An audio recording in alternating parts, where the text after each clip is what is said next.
Je me souviens, la première fois que j'ai goûté les lasagnes de mon père, c'était tellement bon que j'avais l'impression que mes papilles allaient exploser. Je me souviens de la première fois que je l'ai vu les faire.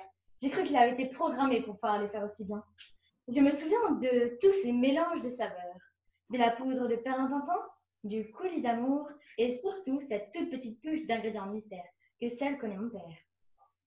Je me souviens de tous ces ingrédients, de la bonne sauce tomate, de fines tranches de pâte finement préparées par le magasin, du bon gruyère râpé venant de ce supermarché et de la bonne viande hachée que mon père venait d'acheter chez ce merveilleux boucher. Mais attention, pas n'importe quel boucher, je vous parle bien de celui de Saint-Mamé.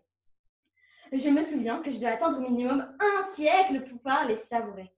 Pendant ce un siècle, je m'ennuyais. Et toutes les 5 minutes, je posais cette question. C'est quand qu'on peut manger? C'est quand qu'on peut manger? Mais c'est quand qu'on peut manger? Et là, j'entends à table. Et voilà le moment tant espéré, pouvoir les savourer.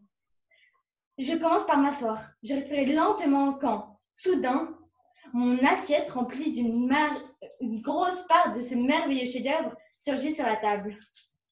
Puis venu le moment de les savourer.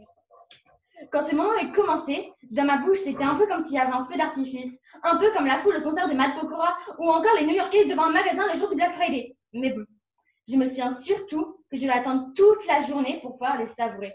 Mais bon, c'est peut-être ça le plus important.